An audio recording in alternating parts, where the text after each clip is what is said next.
بسم اللہ الرحمن الرحیم اللہم صلی علی سیدنا محمد وعلی آل سیدنا محمد وبارک وسلم۔ کھانے پینے کے بارے میں سنتوں کی بات چل رہی ہے، تو ایک مرتبہ نبی کریم صلی اللہ علیہ وسلم کسی سفر سے واپس تشریف لائے، کوئی اہم سفر تھا، تو جب واپس مدینہ تشریف لائے تو آپ صلی اللہ علیہ وسلم نے صحابہ کرام کے لیے ایک دعوت کا اہتمام کیا، اونٹ یا گائے کو ذبح کر کے سب کو کھلایا۔ اس سے معلوم ہوا کہ انسان اگر کہیں کسی بڑے سفر پہ جائے، حج یا کسی اہم جگہ پر جائے، تو واپسی پر دوستوں سے ملاقات کے لیے ان کو کھلایا پلایا جا سکتا ہے، لیکن یہاں خیال رہے کہ ریاکاری، فخر اور دکھاوا یہ مقصود نہ ہو، بلکہ اللہ کی رضا مقصود ہو، مسلمانوں کی ملاقات مقصود ہو، کہ انسان سفر کے بعد آیا ہے تو چلو سب سے ملاقات ہو جائے۔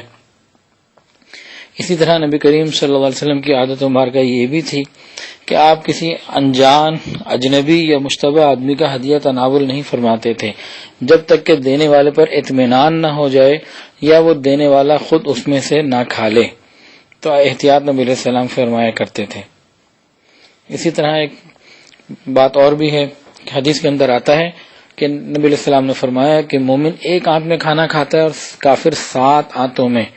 اس سلسلے میں ایک واقعہ ہے کہ نبی علیہ السلام کے پاس ایک کافر آیا، مہمان ہوا، آپ نے اس کو کھانا کھلایا، اس کو دودھ پلایا، تو اس نے 7 دفعہ دودھ پیا، 7 بکریوں کا دودھ پی گیا۔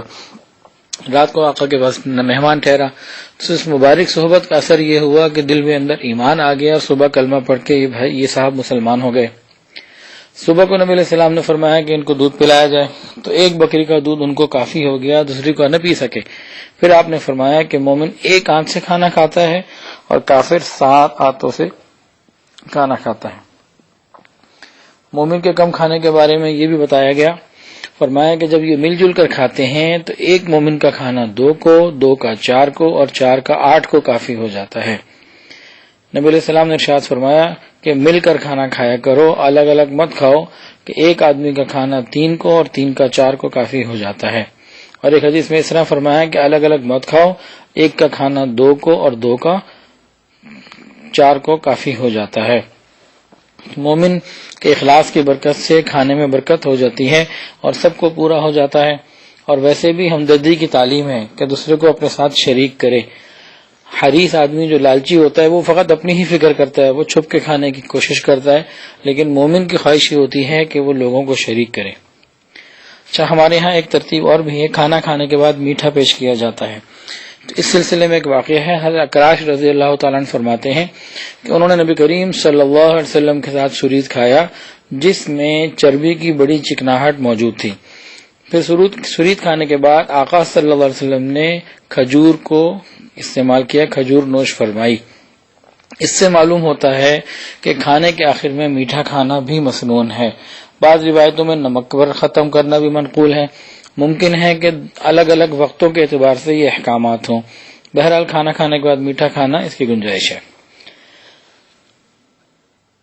انسان رہتا ہے تو بعض اوقات کھانے پینے کی چیزوں میں مکھی گر جاتی ہے، تو اس کے لیے بھی نبی علیہ السلام نے ہمیں ہدایت عطا فرمائی۔ حضور صلی اللہ علیہ وسلم نے ارشاد فرمایا کہ جب مکھی تمہارے کھانے پینے کی چیز میں گر جائے تو اسے پورا ڈبو دو، اس کے ایک بازو میں بیماری ہے اور دوسرے میں شفا ہے۔ ایک حدیث میں زیادہ وضاحت فرما کے ارشاد فرمایا کہ جب مکھی تمہارے برتن میں گر جائے تو اسے ڈبو دو، اس کے ایک بازو میں زہر ہے اور ایک میں شفا ہے، وہ زہر والے بازو کو آگے بڑھاتی ہے اور شفا والے کو پیچھے رکھتی ہے۔ اور ایک اور جگہ مکمل تفصیل آئی کہ دیکھو اگر مکھی برتن میں گر جائے تو اسے غوطہ دے دو، اس کے ایک بازو میں بیماری ہے، ایک میں شفا ہے، وہ اسی بازو کو ڈالتی ہے جس میں مرض ہوتا ہے، تو تم پورے کو غوطہ دے کے نکال لو، یعنی کہ کھانا ضائع نہ کرو۔ اگر مکھی گر جائے، نظر آ جائے، تو اس کو مکمل ڈبو کے تم اس کو استعمال کر لو، اس طرح نقصان تمہیں کوئی نہیں ہوگا۔ اور نمک کے بارے میں بھی ایک حدیث کے اندر آتا ہے کہ نمک بیماریوں سے شفا ہے، اور یہ بھی فرمایا کہ جب کھانا شروع کرو تو نمک سے شروع کیا کرو۔ ایک طبیب نے بتایا کہ صبح اگر نمک چاٹ لیا جائے ہلکا سا تو وہ معدے کے لیے بڑی نعمت ہوتی ہے۔ اور نبی علیہ السلام نے فرمایا کہ نمک تمہارے سالن کا سردار ہے، یہ اللہ پاک کی ایک نعمت ہے۔ اچھا، انسان بعض اوقات کسی کے ہاں مہمان بن کر جاتا ہے تو اس کے بارے میں وہاں جو سامنے رکھا جائے، میزبان جو کچھ پیش کرے، اس کے بارے میں حدیث سنی ہے۔ حضرت جابر بن عبداللہ رضی اللہ عنہ کے پاس صحابہ کرام کی ایک جماعت آئی اور انہوں نے ان کے سامنے روٹی اور سرکہ جو گھر میں موجود تھا وہ رکھ دیا. اب روٹی اور سرکہ یہ معمولی درجے کا سمجھا جاتا تھا، اس کو اتنی زیادہ اہمیت نہیں دی جاتی تھی، نارمل سی چیز تھی. انہوں نے ان کے سامنے پیش کیا مہمانوں کے اور فرمایا کہ کھاؤ. اس کے بعد انہوں نے فرمایا کہ میں نے نبی کریم صلی اللہ علیہ وسلم سے سنا ہے کہ سرکہ بہترین سالن ہے، اور یہ بھی فرمایا کہ اگر کوئی مہمان کسی کے پاس آئے اور میزبان جو کچھ اس کے پاس ہے وہ پیش کر دے اور آنے والا اس کو حقیر سمجھے، نعمت کو ہلکا سمجھے کہ جی میرے سامنے تو خاص ڈشیں نہیں رکھی گئی ہیں، عام سی چیز رکھ دی، اگر آنے والا اس بات کو ہلکا سمجھے تو فرمایا اس آنے والے کے لیے ہلاکت ہے. تو معلوم ہوا کہ جو بھی کھانا اہل خانہ میزبان پیش کرے اس کو اچھی نگاہ سے دیکھیں کہ اللہ کی نعمت ہے، اپنی شان کے خلاف سمجھ کر تحقیر نہ کرے اور اس سے نفرت نہ کرے. اس کے اندر نبی علیہ السلام نے فرمایا کہ جو ایسا کرتا ہے اس کے لیے ہلاکت ہے. اللہ رب العزت ہمیں زندگی کو حضور پاک صلی اللہ علیہ وسلم کے طریقوں کے مطابق گزارنے کی توفیق عطا فرمائے. وآخر دعوانا ان الحمد للہ رب